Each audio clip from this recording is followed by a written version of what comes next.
Pacaembu está fazendo 50 anos, né? Quem diria? Pois é. Então, o pessoal está querendo fazer um pequeno vídeo comemorativo, com alguns depoimentos, e foram escolhidas algumas pessoas, como é claro, você não podia faltar a esse vídeo, né? Então, você frequentou o Pacaembu nos anos 70, me parece? 79. 79. Então, se você pode falar um pouquinho como é que você conheceu o Pacaembu, como é que era o Pacaembu naqueles anos, o ambiente, as atividades. Você pode falar o anunciado mesmo. Eu conheci o Pacaembu, não vai ouvir. Porque tudo vai ser editado, né? Tá bom. Então, eu conheci o Centro do Pacaembu em 1979, né? E o motivo de eu ter conhecido o Centro do Pacaembu foi que em 78 eu estava fazendo cursinho universitário, e conheci a minha namorada, minha esposa, né? Então, conheci ela em 78. Um fato curioso é que, assim, quando eu conheci a Cristina, eu estava afastado da religião, né? Era de uma família católica, mas, assim, tinha feito primeira comunhão, depois fiquei o tempo todo da adolescência sem ter contato, vamos falar assim, com a religião, ou ter frequentado alguma coisa assim. E em 78 eu conheci, assim, obviamente gostei dela, começamos a namorar, e um ano depois, ela já estava falando de assuntos, né, falando assim, bom, então, se nós casarmos, como é que vai ser, né, você é católico, como é que vai ser? E começou a colocar esses assuntos para mim, até um momento que ela chegou, não me lembro bem, mas ela falou assim, olha, eu conheço um sacerdote que está num lugar, né, no centro do Pacaembu, tem uma palestra lá, você não quer ir lá assistir a palestra? E eu me lembro até hoje, assim, claramente, eu só não sei se era quinta ou sexta-feira, que era a palestra, né? Que era a palestra dos universitários, eu acredito que era quinta-feira. Eu entrei, era o padre Marcos, né? Marcos Moscatelli. Eu entrei assim, meio assim constrangido, né? Com um sacerdote, batina, tal, todos os universitários lá, mas me impactou assim profundamente essa palestra dele, assim, uma palestra alegre. O padre Marcos ele conta histórias muito interessantes, né, muito legal, muito descontraído, e aquilo quebrou, né, quebrou um gelo, né, porque era um sacerdote de batina e tal, e eu fiquei muito impressionado, eu gostei muito, assim. Logo depois, eu não me lembro se foi no final de semana seguinte, ou se eu fui numa segunda palestra, depois houve um final de semana, e o Valdir, que é professor de biologia, falou assim, olha, vai ter uma excursão na Serra da Paranapiacaba. Eu falei, pô, eu vou nessa excursão. E fui nessa excursão e aí comecei a conviver com outras pessoas, né, assim, com outras pessoas que frequentavam também, e fiquei também impressionado, né, impressionado assim como as pessoas eram boas, se tratavam bem, alegres, esportistas. Eu passei um sábado assim maravilhoso, assim, foi tudo. E a partir dali eu não deixei de assistir nenhuma palestra dessas dos universitários. Fui conhecendo mais, né, o Opus Dei.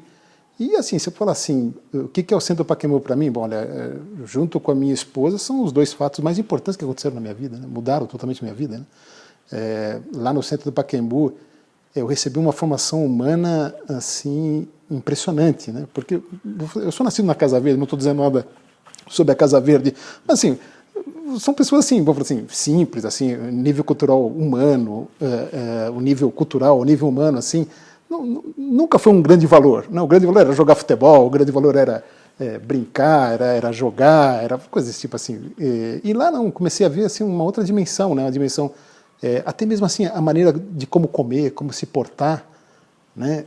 As tertúlias, né? As pessoas que iam no Centro do Pacaembu, pessoas assim que eram...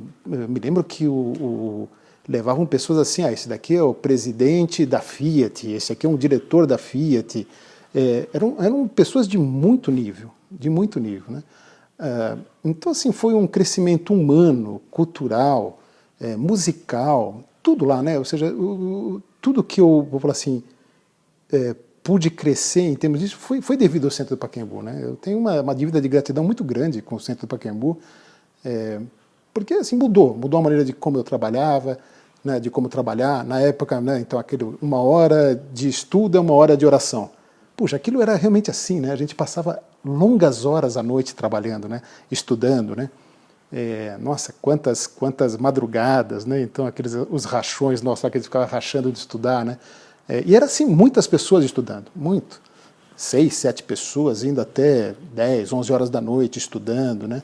o Eduardo Mesquita, né, só para não falar que era só engenheiros que tinha lá, tinham muitos engenheiros, mas o Edu também rachando, né, rachando de estudar, né, ele fazia PUC, fazia Direito, né, e ficávamos estudando até 11h30 da noite, né, eu não sei se isso era comum, mas nós fazíamos isso, né, estudávamos lá até altas horas, permitiam que a gente ficasse estudando lá, né. Então é isso, essa foi o Centro Pacaembu, foi essa grande transformação. Nunca poderia imaginar que, vamos falar assim, que tendo conhecido minha namorada, tendo conhecido o Centro Pacaembu e o Opus Dei, fosse acontecer essa mudança na minha vida, né? Vou falar assim, hoje eu sou casado, tenho 11 filhos, né? Estamos falando de eventos de 40 anos atrás, né? As grandes amizades que eu fiz lá no Centro do Pacaembu, você, Luizão, né? Puxa, conheci lá no Centro do Pacaembu, o próprio Padre Marcos, que coincidentemente agora é o padre de onde eu estou, né? Em Campinas, né? No centro de Campinas, né? 40 anos depois, né? Então, o Juan, o Rafael, o Rafa Diague, né? O padre Ricardo Leão, né? Que na época não era padre, né? Que fazia Mackenzie, né? Que estudávamos juntos. Isso, o Centro do Pacaembu foi essa parte tão importante de uma transformação em que comecei a olhar de outra maneira, né? E se eu, vamos falar assim, hoje, a maneira como eu trabalho, a maneira como eu sou um pai de família, como eu sou um esposo, eu devo tudo a essa formação que eu recebi no Centro Pacaembu e do Opus Dei, né? Toninho, como é que eram as atividades promovidas lá no centro? Então, haviam várias atividades, né? Desde atividades esportivas, né? O famoso futebol, né? Os futebols eram disputados, hein? Os futebols eram bem disputados, né? Às vezes você convivia com as pessoas no centro, tudo tal, mas quando chegava no futebol você via a verdadeira personalidade, tal. E assim, umas entradas meia duras, isso aqui tal, né? Um joguinho amistoso, não. A coisa era séria, a gente levava o esporte muito a sério, né? Eram muitos passeios, né? Vários passeios que nós fazíamos. Depois, então, essas atividades culturais, sempre tinha um profissional. Sempre tinha um profissional de alto nível, né, que era chamado, né, e nós ficávamos lá, vamos falar assim, assistindo, né, e mal sabíamos que estávamos sendo formados, né, mal sabíamos, né. Assim, havia, obviamente, uma curiosidade para conhecer, pelo tema, pela pessoa, pela importância da pessoa, mas, no fundo, é isso que os centros universitários fazem, né, de uma maneira natural, de uma maneira atraente, vai propiciando a você uma formação.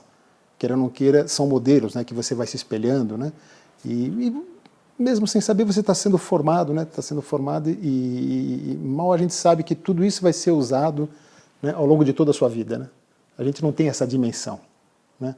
As coisas acontecem, acho que como tudo que Deus faz, de uma maneira muito natural, mas no fundo você vai olhando para trás, quando eu olho, eu estava aqui no caminho, vindo de Campinas, pensando um pouquinho desses 40 anos, né, do Centro Pacaembu, tudo lá, assim, puxa, é uma dívida de gratidão muito grande, né, porque realmente mudou tudo, né, mudou tudo, a maneira de tudo, de pensar.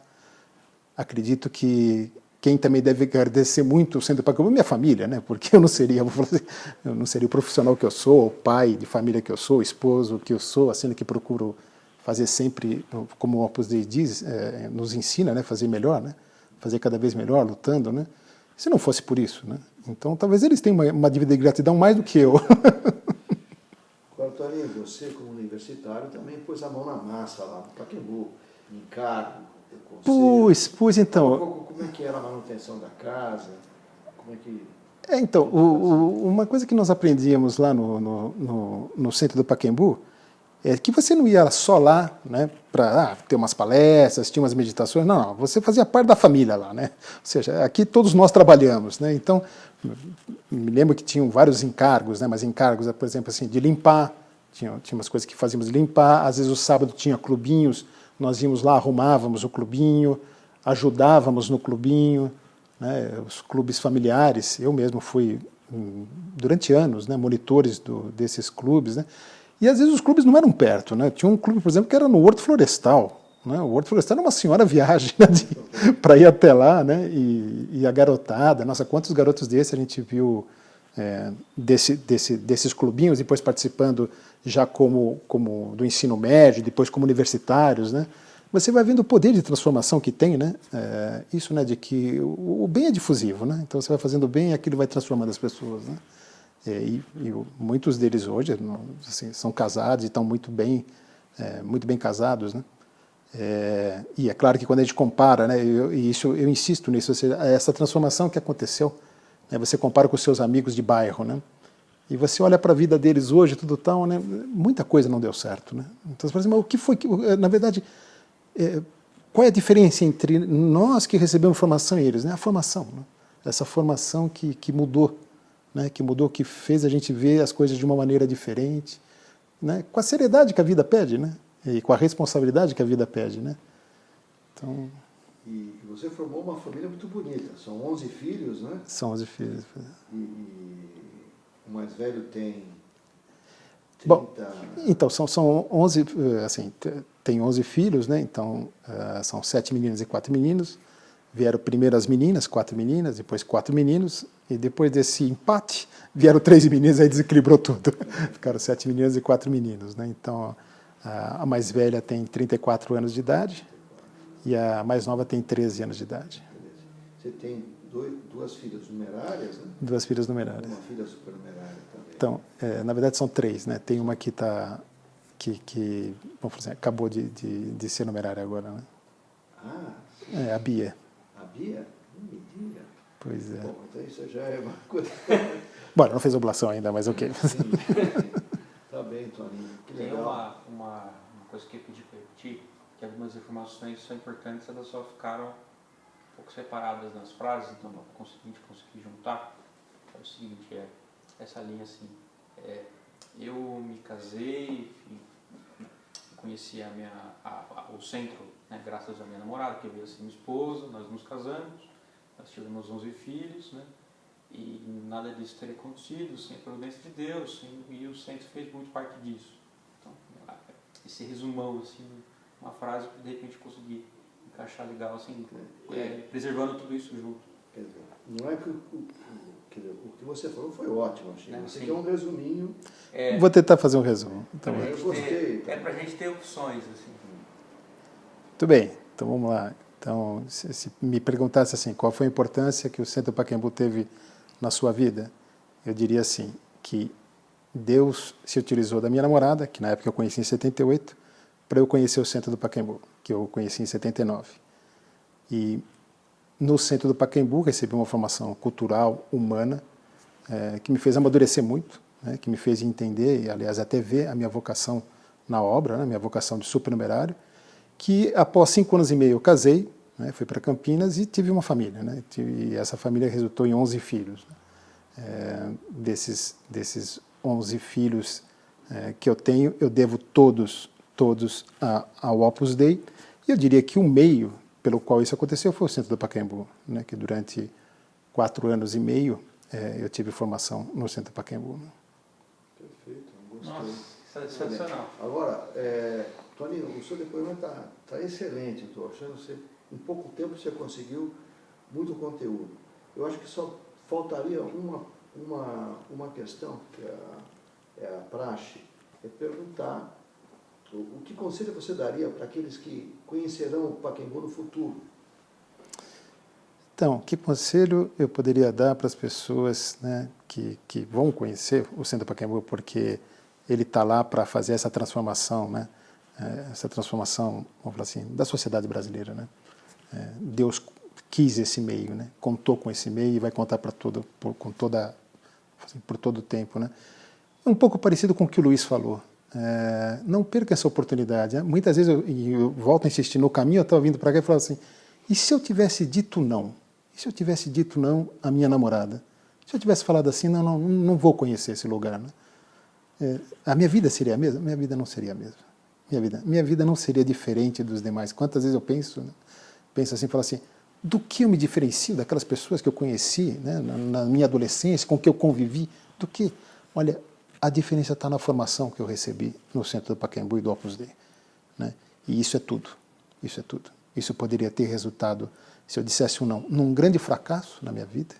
Né? Nós não somos diferentes dos demais, não somos mais virtuosos do que os demais, somos exatamente igual aos outros. Então, não perder essa oportunidade que Deus coloca, né? Que depois, quando você olha ao longo dos 40 anos depois, você fala assim, puxa vida, como isso transformou, né? Como a gente é feliz por ter dito um sim aí numa palestra, né? uma palestra que depois resultou numa conversa com o sacerdote e depois Deus fez seu plano. Né? Fez seu plano e está aí.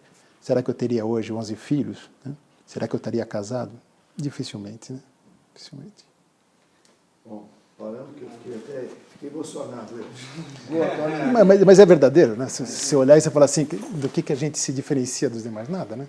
Boa.